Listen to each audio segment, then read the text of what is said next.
you have gotten to a point where you can't trust your own organs of state as the person who has created them. And you go and fetch the private sector, which is white, by the way, which is white. It's no secret that Mediclinic, Netcare are white-run companies. And if they are competent, let's have them. We're going to be unpacking what the way forward is in South Africa, because questions around transformation, whether or not we opt for capitalism or socialism, whether or not we opt for Starlink, there's many thoughts, many considerations, many conversations. As always, I'm with my co-host, Utsile Nkadingmen. How are you doing today? I'm all right. How are you? I'm doing very well. And today we're joined by Kuhle Maseko. How are you doing today? I'm good, Kuma. I'm good, Utsile. It's very great to be here. Question around Elon Musk. And we know recently Elon Musk and Donald Trump's relationship has taken a bit of a hit. We don't necessarily know where it stands now. Elon Musk has apologized, and it seems like they're trying to build some sort of bridge. They're trying to re-engage. Looking at a wider geopolitical scale, but also looking at what's happened with the developments in the Oval Office, conversations around AGOA, do you think it's a good stance to appease someone who's such a close ally to Donald Trump? Because, of course, some people have claimed security concerns. I don't necessarily stand to say that's what it is. I think, of course, there'll be data collection. It's very much important to Elon Musk, and he loves doing that. But from a South African standpoint, from a point of who do we do business with and who we shouldn't, there's a grave concern around Elon Musk, the person. He's willing to do anything and everything to ensure that Starlink is brought into the country, and he's willing to spread lies. I mean, the white genocide very much wasn't necessarily founded by him. It was very much the fringe rights in South Africa. But he was one of those people who continued to harp on it. He was one of those people who continued to use it as a platform where his real concern was not cooperating with BEE. So when you think of Elon Musk in terms of his influence, but also the person that he is, do you think it's actually a viable opportunity for the South African government? Or do you think we're going to be bullied in the ways Cyril Ramaphosa says we refuse not to be bullied? Well, firstly, I think one of the most important things to understand is when you look at this, right, firstly, BEE was already an issue within itself, as in it limited a huge space in the business market for other competitors who did not want to, for a lack of a better word, to say, have black shareholders in their companies or open up their businesses to black people, And I won't go down the road of tenderpreneurs and all sorts because I'll just focus on the law itself for now. And now you've got to link this back to Elon and the whole Trump issue and all sorts. Now, the thing with Elon, the very interesting part is you somewhat do need him. He's sort of like that school bully that you need in order to survive. Like, don't be on his bad side. Accept the abuse, but at least you'll make it. At least you'll see another day, That's Elon for me. And it's a thing of, in life, get used to sucking up, guys. You really need to assess your position in life and see, okay, look, South Africa's economy makes up 0.4% of the global GDP, if I'm not mistaken. And take that and compare it to a country like America, which surpasses, So you've got to often look at that and say, okay, by nature, would obviously be subservient towards the Americans. Farm murders happen when it comes to the whole white genocide. But a genocide is such a, because you go into the whole thing of numbers once you start saying how many, but the point is...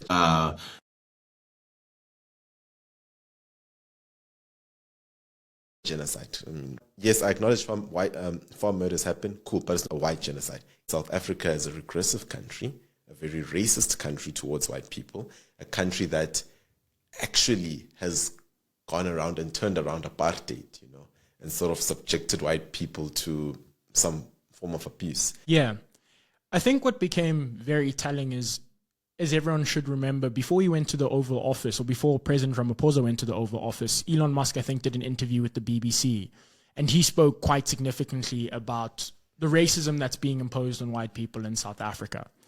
And people mention the 142 race roles that exist, and we've had conversations with AfriForum to unpack what those things are. I think my biggest thing with how this conversation tends to take place is that there's very limited statistics to say that there's been a massive hindrance to investment or there's been a hindrance to operations for companies in South Africa as a result of BEE. And it's been most telling actually recently with all of the big cellular networks all going to Parliament and speaking about how they've been operating and speaking about how they've been able to exist within South Africa. Notably, two things happened. Firstly, one, a lot of them recognize that they have relationships with Starlink outside of South Africa. So the introduction to Starlink isn't necessarily going to harm us. But I think the most telling thing is that none of them attested to BEE being an issue in terms of how they run their business practices. And so I guess I'm curious to know, where does your concern about BEE come in? Because yes, there might be instances in where international companies are saying that they don't want to cooperate with the South African government and they don't want to cooperate with the South African laws. But looking at it from a very macro scale, that would be almost in some capacity contradictory to this belief that we have a democracy, we have sovereignty, and we have laws. And so there's always this balancing act. And I think this balancing act is really going to be tested now with Starlink as these conversations continue to go on and as the minister continues to push for Starlink coming into South Africa about whether or not laws should apply to international companies within South Africa. But secondly, whether or not BEE is the future. And so what I would ask then for you is to particularly explain what the concern is for BEE from your standpoint, because I think everyone has a different read on it. This tends to be very similar, but I'd love to hear what your stance is from there. Well, you must remember, look at these cellular network or telecommunications companies that you raised right now. Remember, Vodacom is a subsidiary of Vodafone. You need to ask yourself, why is that?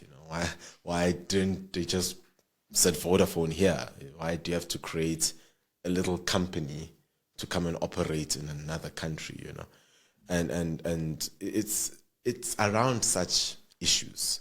Now, also remember that BEE limits competition. Big businesses love BEE. Believe it or not, they love BEE. In fact, they love government policies, because government policies tend to protect big businesses. And they actually, you need to ask yourself one question. Which company was started by BEE or was started using BEE? Yes. And is thriving till this day. There's an auditing firm or accounting firm called Sizwe and Zaluba. The thing is dead. So it was a BEE project. It died a natural death. And it goes back to say, BEE has got a number of issues.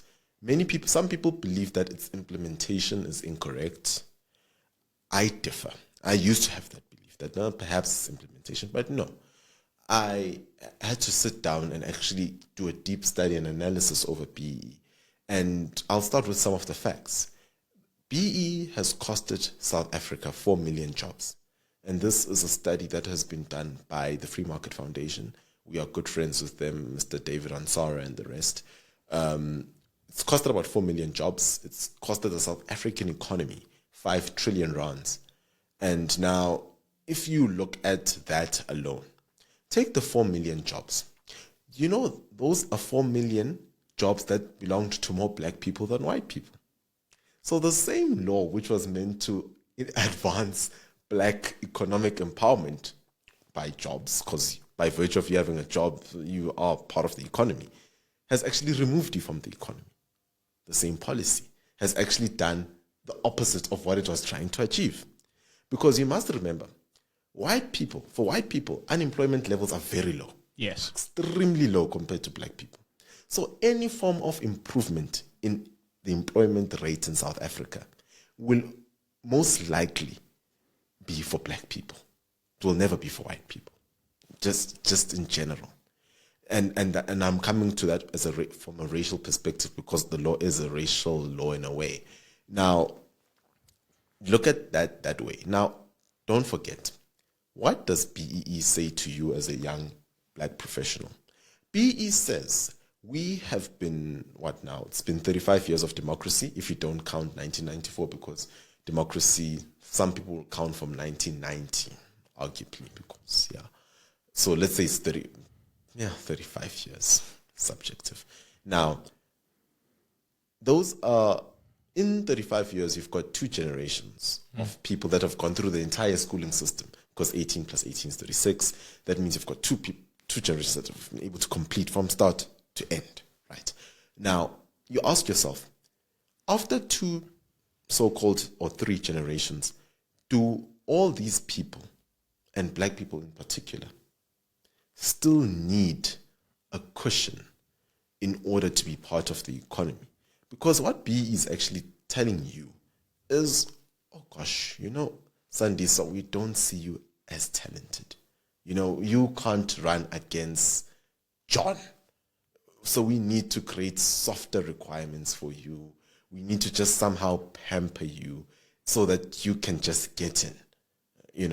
That's how it is, quite literally. And I'll be honest, as someone who has been in the working environment, is people who have often gotten in like that, you've got this inferior complexion. What's the word? Inferiority complex. Yes, inferiority complex. Where you come in and you sort of feel like, okay, I didn't come in based on merit. I'm here because I'm black. And yeah, that's pretty much it. And that's what's happening. And that's what BE does. BE is actually killing black people. It actually is. And people don't realize this thing, because you remove the essence of merit amongst black people. Because it's a thing of, I know I'll get it just because I'm black. It really is. It really is. And I know I'm sounding like these doomsday sayers, but you've got to ask yourself a question. Is Themba Bavuma the captain of the Proteas because he's talented? After they've bashed him so much? They've been bashing him for years now. Or is it because he's black? So oftentimes people do this thing from a moral perspective. It's not morals, it's like an obligation, moral obligation. Because you're black, you know what? Just take it. So it removes the essence of hard work amongst black people. Hence I'm saying that BE is a danger to black people. And don't forget, South Africa is not the only country that has used transformation laws. Take Malaysia. Malaysia, a country that you could compare to South Africa any day. They had their own form of BE, where it has kept them poor. It kept them poor for many years. Their form of BE, till the people actually realize, scrap all the transformation, all the government kickbacks, all this government assistance and red tape. Just let the private sector be. I mean it. I really, really mean it. And it's going to become a competitive place. It really is. It's going to become a competitive place. Do you know that black people in the United States have got a higher chance of becoming a millionaire than a black person in South Africa, even though there is BE in South Africa? Why is that? That is because there's a competitive environment in society. So hence I'm saying, you look at Singapore. Singapore and Malaysia are one country. They separated. Malaysians took the whole BE, their own form of BE, which kept them back. The Singaporeans had a capitalist view on things. Let us move on. Let us work towards a certain vision. And the problem is BE does not create a vision. BE tries to create a form of equality without teaching people. Last point on this. Do you know that when Afrikaners came to South Africa, they found a company called Old Mutual, which was run by the English for many years. The Afrikaners went to the English and said, please teach us how an insurance company works. Show us, just teach us how this thing works, explain to us. And that is how Sanlam and Santam were both born and became Afrikaans companies in a way. Now, the issue with BE is not teaching black people how to start things. BE is teaching black people, be included. Just be thrown in there and be included to a point where you never start something. You lack a skill of understanding how things actually work, because the only thing you knew was, oh gosh, I'm here because there's an equity requirement that the company needs to meet. That's BE for you. BE is it's a knowledge sucking, it's a skill sucking thing that is eating away from young, talented black people. It's doing more harm to black people than it does to white people. But I can sense your passion on this. I think it's very evident to those listening. But, the other end of the scale says that fundamentally it's a redress policy. That apartheid was more than just a system of racial laws that were meant to oppress people by means of the security forces, but it was also an economic cap that they put on the black community. One thinks of businessmen like Dr. Richard Maponya talking about the fact that that structure at the time kept them from certain sectors. The architects of BEE would argue that we are looking at saying the system as it was constructed in South Africa was not built in such a way that black people can easily be accommodated by just letting the system, the market correct itself. Yes, that fundamentally the market will go to what it is used to. And unfortunately, at the time of its implementation, it was white men, white women, people that did not look like us three in this room. So maybe speak to the argument that it's a redress policy. If we remove BEE from the equation, how do we give a certain assurance to people that there will still be a place for black people? Because the CEO of Bidvest Group, Bumi Matisa, she likes to make the point that she is there as a result of BEE, that the opportunity was given to her because of it, but that it was also given to other competent, capable, young black professionals at the time in an environment that would otherwise not have given her that space.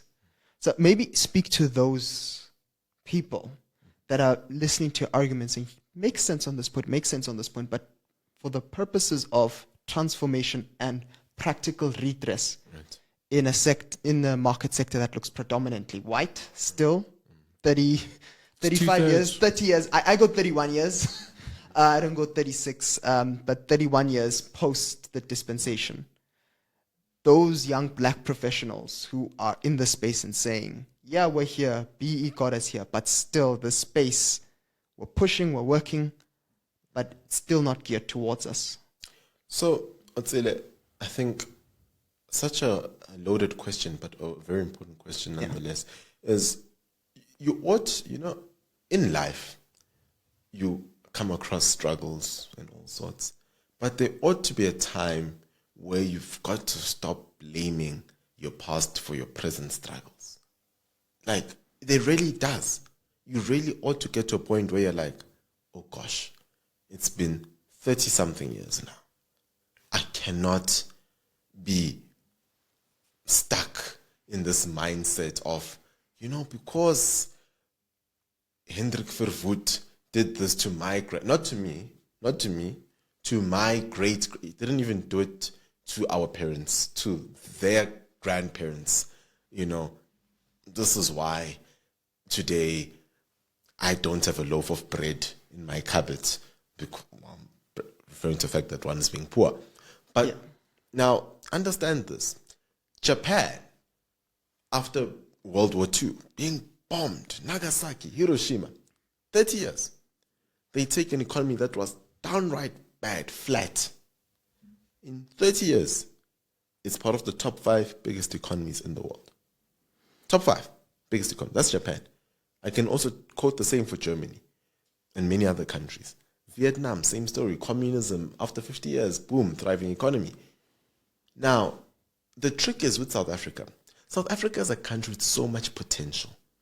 It's that kid in class that if he could just study, gosh, he could be number 1. But he's just making it through just because he's naturally smart, but he's not doing well. And that is South Africa in its sense. And it's important to remember that when you speak about redress now, you've got to ask yourself, what has the ANC? You must speak to the government. There's a policy that can be written on paper.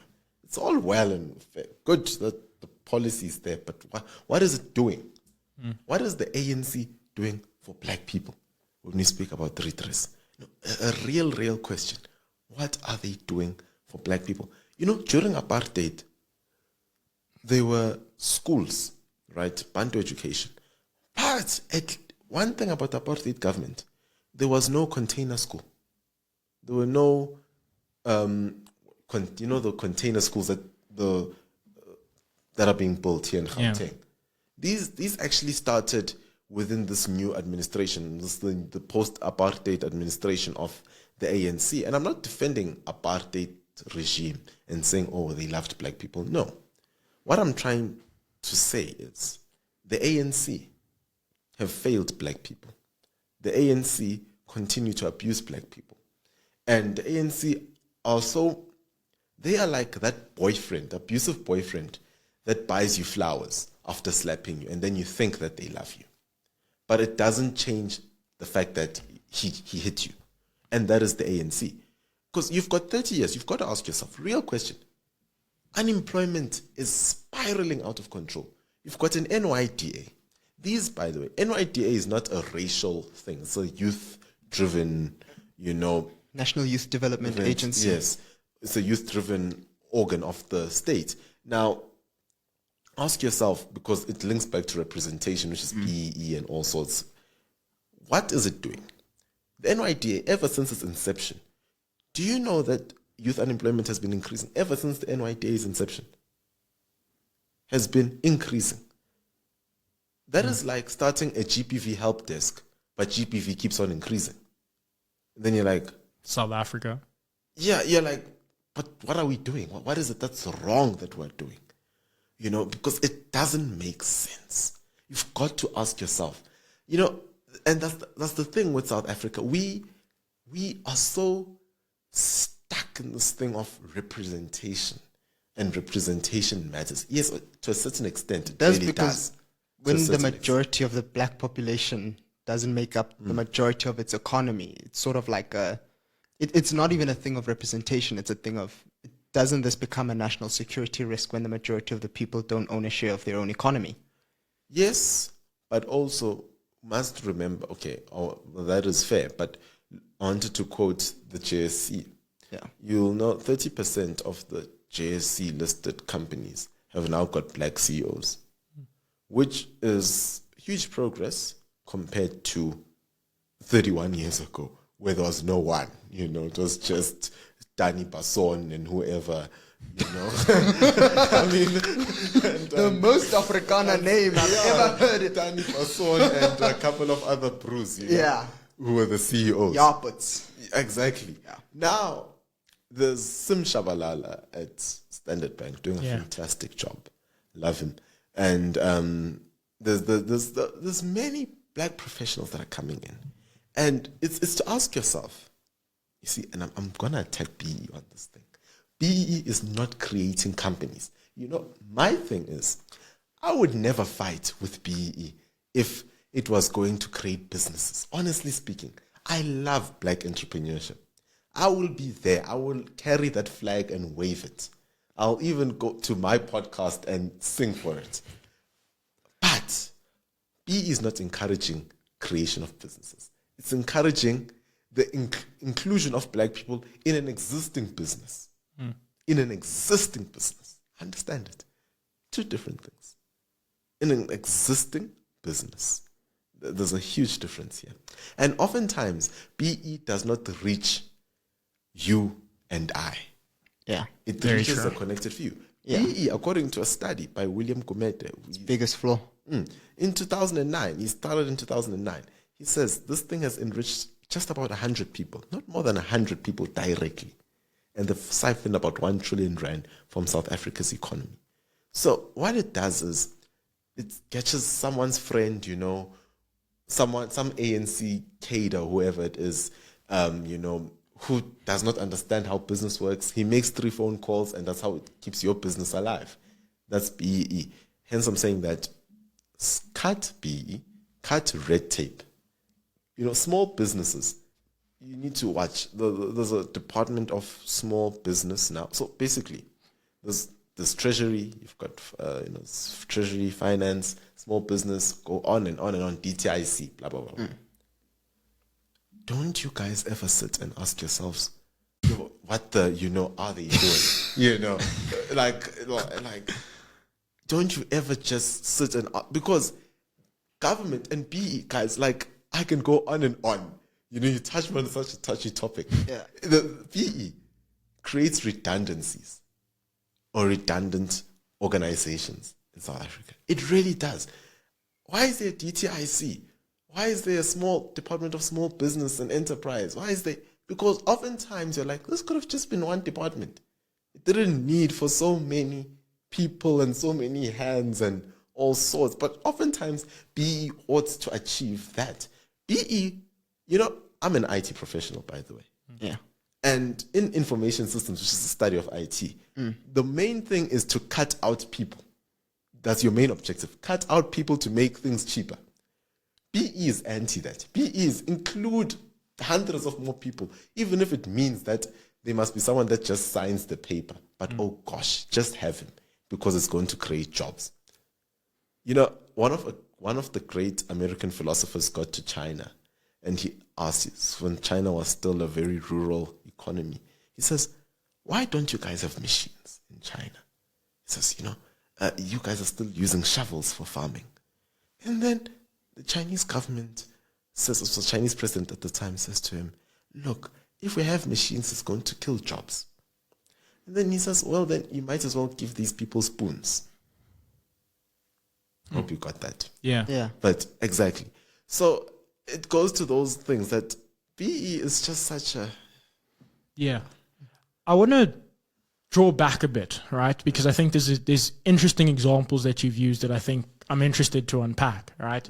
So reference to Germany and Japan post-World War II. Of course, the biggest recognition there was that Americans were very invested in both those economies, right? Which was the same thing that Nelson Mandela thought people would do post-apartheid. They thought they were going to get the same wave of investment because South Africa had transitioned and it was now seen as this new open economy individuals are going to engage. I think differently in both of those instances, you had destitute populations, but it was equal. Everyone was suffering. So there's recognition from both people locally within Germany, locally within Japan, that we were suffering collectively. Mm-hmm. South Africa isn't that, and very much doesn't have the equality, the parity, the opportunities that exist in that capacity. The second thing which is true about South Africa at the moment is that we have a shrinking economy. And this is where I agree. I think to some extent, BE is ineffective. And I don't necessarily think BE is the mechanism to create new businesses, but I think there's recognition to say BE is ineffective in growing the economy. It hasn't necessarily shown that growth, and there's been a great deal of decline due to mismanagement as a result of BE, which put underqualified individuals in jobs, but also with the recognition that the South African economy, there's been more disinvestment. Now, the United States becomes a very interesting example, right? And the reason I say the United States becomes an interesting example is because if we go into the nuances of the United States, Black Americans will remind you every single day that slavery is the reason why they are where they are. Slavery is 400 years ago. And so I think there is some degree in South Africa throughout this entire conversation to say that 30 years has been enough. And I think it's weird because most other oppressed societies get to hold their history for forever. People in Germany, Jewish people in Germany, will attest to what the Nazis did and will attest to the need to teach people about particularly why we can't go back and why we need to care for the humanity that exists within people. So I'm careful around the conversation to say that it's been 30 years because if we really think about it, in 30 years, much hasn't changed. We're only seeing new government officials for the first time in South Africa. The ANC has held the wealth of the majority. So there hasn't been much capacity for people to engage the conversation and engage what is happening. But secondly, I think looking more particularly at BEE, I think a lot of people forget that BEE is a means of getting government contracts. So BEE is the qualification not for all businesses, but if you want to work specifically with government, that you ought to take BEE. And I think that's where the conversation, I think, gets a bit difficult. Because what does then the South African populace do? Because on one end, you've got a very disenfranchised population, which we recognize 60% of the youth unemployed. We recognize 32.9% unemployment generally. These are people who don't have the access to power, who don't have the access to capital, and we recognize as a government that fails in providing that access. BE remains one of the only access points for many Black individuals to engage. Yes, the policy hasn't been great. It hasn't been perfect. But there has to be some degree of recognition to say that it's done something. Because I think the separate conversation, which is the wider conversation in South Africa, and it's the same thing we asked the guy at AfriForum, is I think South Africa very much so is stuck in how do we transform. We're not stuck in what transformation ought to look like, and we're not necessarily engaging with what the way forward is. And I think what that tends to do is that it tends to mean that we end up debating historically old policies, we end up to debate why we think certain things haven't happened or have happened. But the reality of the matter is that in South Africa, the situation hasn't improved. Yes, it's improved for the odd 15% who have been beneficiaries of BEE, but for the majority of the 80% who make up the majority of the country, their life hasn't seen much of an improvement. It's been a steady decline. And so I think where my concern is, and I'm curious to know what you think about this, is that right now where we are in South Africa, now the promise of radical transformation is becoming more and more enticing because people have given up on the more moderate, more slow forms that were embedded through the Mbeki eras that weren't necessarily changed post-Zuma and kind of remain the same under Cyril. But more closely, we're now seeing even greater pushes for more inclusion with the Employment Equity Act, which says that companies ought to reach certain benchmarks. And this is not specifically to race. This includes gender. This includes a variety of things that benefits people of all populace. So is the conversation then to say that the issue wouldn't have been with BEE had BEE generated growth? Or is it to say that transformation by the way in which the government is doing it is incorrect? Because what I am hearing to a great deal is you saying that there needs to be innovation, there needs to be investment into young people, there needs to be upskilling, there needs to be development. But time and time again, I always go, we are an unequal country that's only become more unequal when we've prioritized neoliberal policies. And that's been seen throughout our history. Through Mbeki's era with Gia, which got him kicked out of the ANC, Cyril Ramaphosa framed very much in that same light of privatization, billionaire, who's trying to essentially, I mean, I don't necessarily hold this belief, but some people will say is in favor of white monopoly capital. There's still a major conversation around South Africa hasn't changed. And for many, it even goes to the extent to say apartheid hasn't ended. It may have ended racially. We may not legislatively say that we are not necessarily not allowed to go there as a result of our race. But economically, it's remained the same. The people who own businesses then are the same people who own businesses now. The new businesses that are coming out are being funded by the people who had old businesses. These are people who continue to show time and time again, they are not pro-transformation. They are not pro-distributing their wealth. So where does transformation then come from?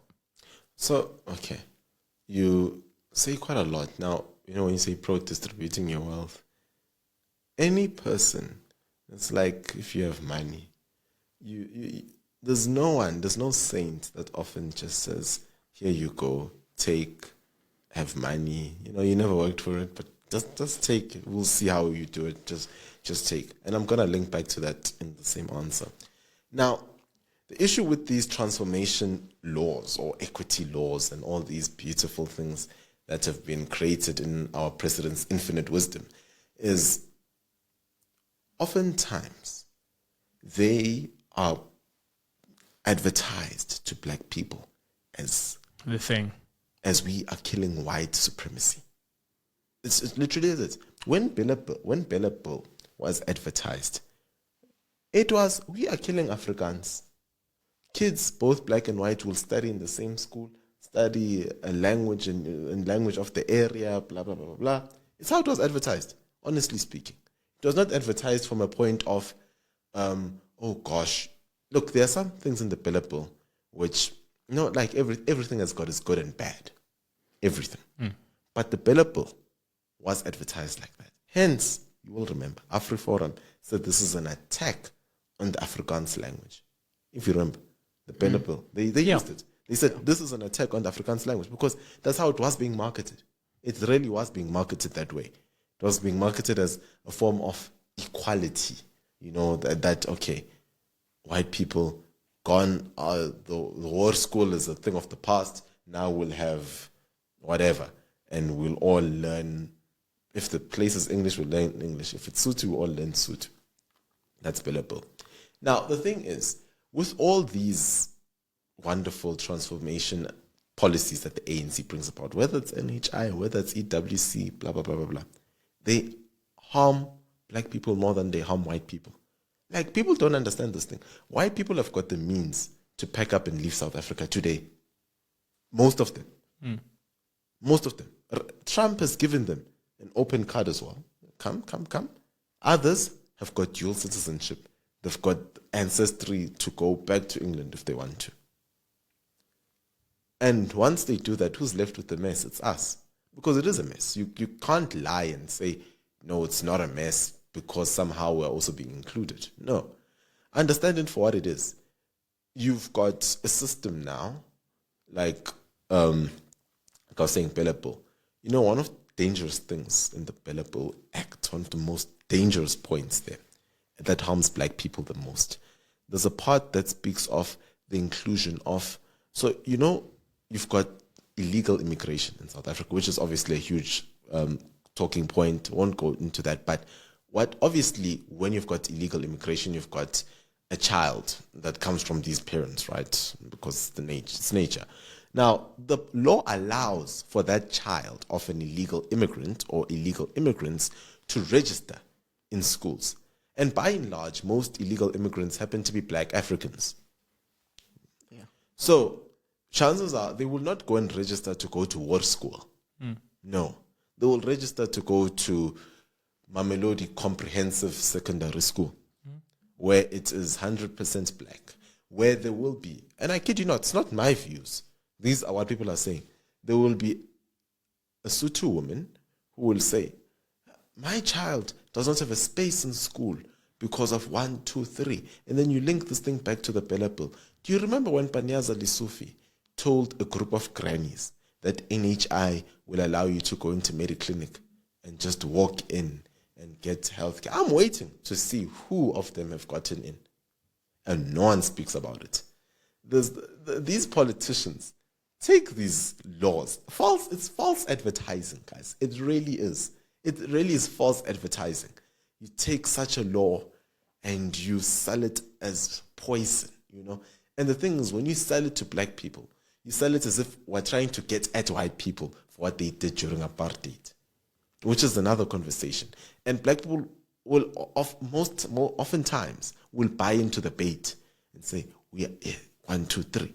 You've got to ask yourself a simple question. If Bella Bill was so good, why do Panyaza Lesufi's kids go to Model C schools? But isn't that just a It's still result of public capital? Yeah, public, but Model C. They are not going to the township. Remember, most of this thing, you want to improve the township schools because there's nothing wrong with the JP's boys or with the Pretoria boys either. Education is good. Pass rate is good. The problem is the township school, where they're majority black. Why aren't they going there? If you are so proud of the service that you deliver, please send your life, as I was to say your livestock, please send your offspring to that school. It's like the healthcare.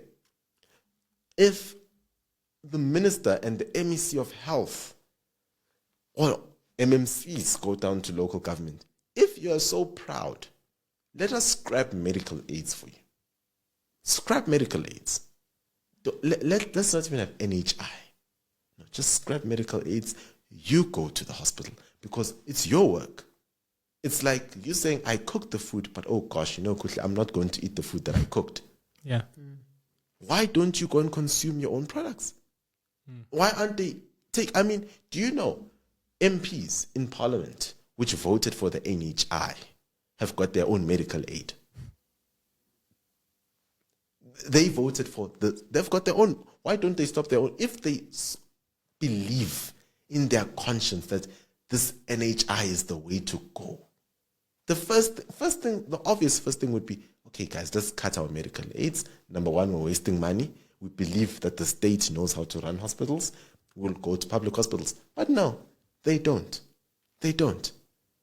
If you go and check the parliamentary village, the parliamentary village used to have police that would look after the MPs. After quite a while, they realized the police are not capable and they fetch private security. You have gotten to a point where you can't trust your own organs of state as the person who has created them. And you go and fetch the private sector, which is white, by the way. Which is white. It's no secret that Mediclinic, Netcare are white-run companies.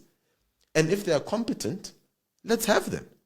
Because one of the things is, And gosh, I'll probably get in trouble for this, but black people disrespect each other.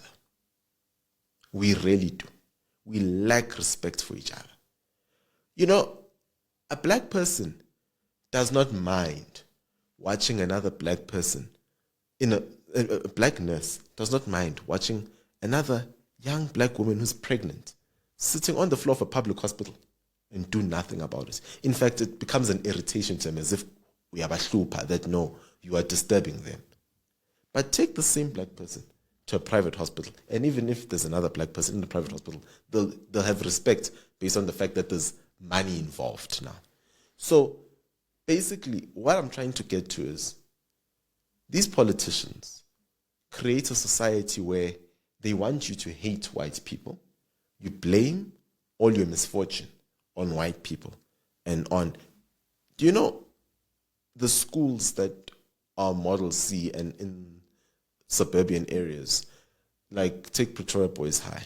Do you know that most of the way these schools are maintained, right? Because you'll ask yourself, maybe is government maintaining these ones better than the ones in the township, you know? I used to ask myself that question, that how are these ones so good? Like, this is such a beautiful school. And then the one in the township is so whack. And I'm like, I had to do some investigation. I check. These parents, white parents, they go and sponsor the school. Yeah. They go and they give back to the school. Even alumni. Yes, exactly. They go back. But you know, for most of us, I know very few black alumni in the township who are giving back to their schools. Malema said he's building a school. I'm waiting for that school. I've been waiting. I was in school when he said he was going to build the school. I've finished varsity. I've worked, and he's still going to build the school. So, you know, you've got to come to a point when I say that you've got to look within. Enough of blaming the white guy for your misfortune, because you'll never change. Your situation will never improve. Trust me. You cannot try and change white people and think white people will accept you. That is the most outright, you know. It's not, I don't want, like I'm saying, I don't want to turn this into a racial conversation. Yeah. But you can never think that, for the fact that you say we're being oppressed by this guy, what makes you think that one day you can make him love you? I mean, just honestly speaking, if you're saying I'm being oppressed by one, two, what makes you say no? I'm standing for the values of diversity, equality, and equality, that we can all compete equally. But we're not starting from the same place. You see, now you're raising a question of equity now, because that's when you get into the whole debate of equity versus equality, that let's give you this in order to be equal. Oftentimes, equity hurts people. It might improve some people, but it hurts other people, because you often have there's a lesser focus on someone. It's just nature, because you're so focused on this one person now. And that's what equity does. And I will remind you of something. Do you know, for people that have been advantaged for a very long time, any form of equality feels like oppression. Yes. Now, when I say that to say there is an exaggeration in some things, like the white genocide, again. But it links back to what I just said. But we cannot run away from the truth that we have had a black government, largely being the ANC, that has failed South Africans. 30 years they've failed. Yeah. They failed. There's no lie. There's no way of sugarcoating it and saying, no, let's give them another 30. I mean, another 30 is us dying. Now, you've got MK, a party filled with state capture looters, and who voted for them? I won't answer, but we all know who voted for them. You've got EFF. EFF is a very, someone argued with me the other day. They said, we don't need EFF in South Africa. You know, I'm not an EFF supporter, obviously, but I do think they deserve a space, because MK have not defined themselves as to what they stand for. Like, can ask anyone, no one knows what MK is, you know. Are they capitalist, are they communist? No one knows. I mean, it's just a Zuma royalist party, you know. Now you've got EFF. You've got The MK keeps catching strays. Yeah, yo. I do Not just you, with our guests, it keeps catching strays. No, it's true, guys, because, you know, I'm a political commentator outside of my profession of IT. And I've studied the MK, guys. I've got friends in the MK. I keep asking them, I said, I know why the EFF exists. I really do. I might not like them, but I know why they exist. But I don't know why the hell you exist, you know. So it's one of those things that we need to sort of deal with, you know, that to speak of rather, is, I mean, you've got a thing of black politicians. Yeah. I'll use that very carefully because they call themselves that. And I'm calling them what they call themselves, you know, because in those parties, they refer to themselves as that, and they believe that one day we'll have a communist utopia where somehow Karl Marx will, you know, come back from heaven or hell, wherever he is, and somewhat we'll all be living as equals. It's not going to happen. Communism has failed. Transformation has failed. Leave all that. Let the economy be equal. It will correct itself. It's life. It's naturally it will. And I promise you it will. And I'll tell you how. Do you know that majority of white people know that you need to have black people? Naturally, without BE. They know that I need to include a black person in my structure or involve them in 1, 2, 3. Yeah. They know naturally without BE being a factor. And that is because, like I'm saying, nature allows it to happen. Nature makes it happen because the apartheid government realized they could not run an economy on just white people. Hence, they involved black people as the years moved on, where you say, okay, black people come and work in the mines. But obviously things are not as oppressive as in the past. And that is how the market will correct itself. Yeah. Where you realize that there are so many black people, we need to make them taxpayers in order to regenerate funds. So how do you do that? Give them access to become taxpayers. Don't just make them a teller or a waitress. Give them access. Because at the end of the day, black people are the numbers, and you need a thriving black population in order to have a thriving South Africa. Yeah. I do want to say this much, and then I want to give you the mic again before we close, because I think it's even interesting in the way that certain conversations have been framed, right? Because NHI, the Bella Bill Act, Expropriation Act, and any of the other acts that exist have nothing to do with race. They don't legislate the race themselves, right? The Employment Equity Act, fair, BE, fair. But the last 3 acts that we've seen have been framed, yes, for a pro-black population, but at no point legislate that it's for a black group. And I'll use it to the same extent to say that language is not race-specific. People like to believe it's race-specific. People like to believe that it's something that's tied to individuals. But the reality is we both sit here speaking English, commonly known as a white language. But to me, it's just a language. And I think a lot of what happens, and I think a lot of what will continue to happen, interestingly enough, is that we are getting more and more voices who are trying to make it about race when it's not necessarily about race. The reality is that when we're talking about NHI, it's likely that if you have anyone who's of service to you and they get injured, you have to drive past 3 private hospitals before you get to a public one, right? And so, yes, there's great recognition, and I recognize to a great deal that the ANC has failed. South Africa has been failed by the ANC, and there hasn't been much improvement. But in terms of the fact that we do have that failure, we still need to answer for it. And so even in the instances where we're speaking about languages and Afrikaans communities want to say that, no, you're coming after our schools. It's not particularly that. It's that there's a black kid in the community who can't speak Afrikaans who's being denied education as a result of the language that they speak. So why are they going to an Afrikaans school?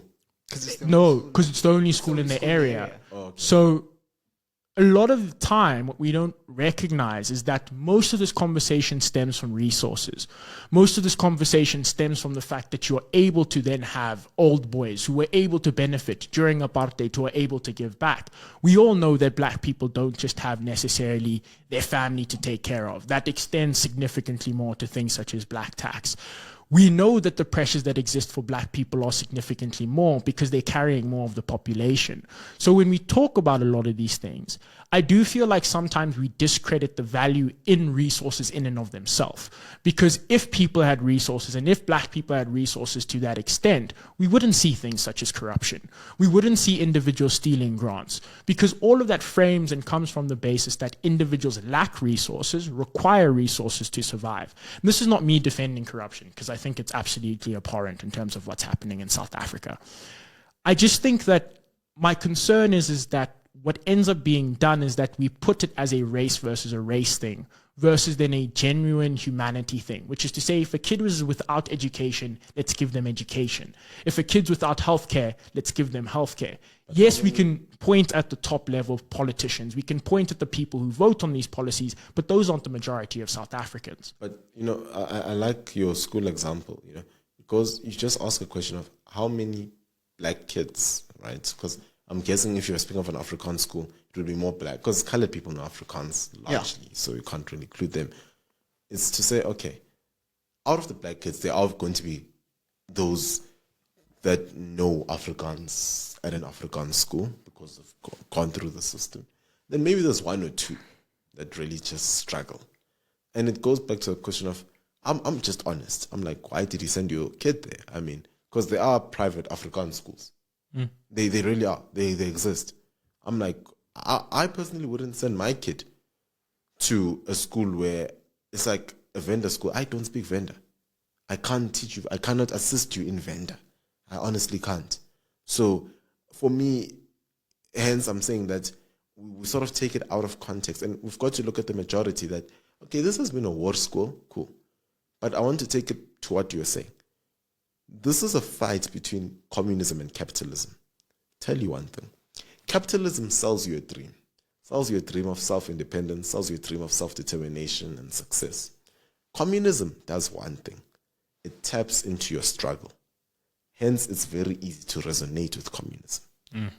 It taps into your psychological struggle, and it's very easy to connect with the situation that you are feeling at the moment. But because capitalism is a dream, it's something you've got to envision. South Africans lack vision. Hence, you see us tilting towards a communist society. Number three, you've got to, why did it slip from my head? But what was the point I was going to make? I was going to speak about, we were wrapping off with the BE and all these transformation agendas, right? And honestly speaking, yes, I've got it back. There's this thing called clever blacks. It's a new term. Yeah. Clever blacks. It's coined by Gwede Mantashe, the diesel engine of the ANC. But so now this term clever blacks basically separates the black middle class person from the black poor person. Now, I'm a believer of one thing. The black middle class are a very interesting group, and perhaps a group that you should blame for many of South Africa's problems, because they've not done a lot for South Africa. The black middle class don't participate in politics. They don't. They really don't. They don't. You must go and check. I was listening to Sama Sambit on our podcast with Mike, State of the Nation. Yes. I was not there though, and he had a lot to say, but he calls me a clickbaiter. Some it's cool. We'll leave that. Oh, okay. But he mentioned that the EFF is becoming a popular thing amongst the youth, and says there's young communists now. And I wanted just to say, and I want to answer this while answering this question, is communists are very outspoken and they love to vote. The problem is the capitalists, the people that stay at home. The communists don't make up the majority of society, But because they go and vote, you think they are so many. You think they are so many. It's like the guy that just makes the most noise. You think everyone agrees because, oh gosh, he screams the most. But in actual fact, there's a huge, more than 50% of people in some provinces don't go and vote. That's different voices that we don't know. What are they thinking? What are their perspectives? What is 1, 2, 3?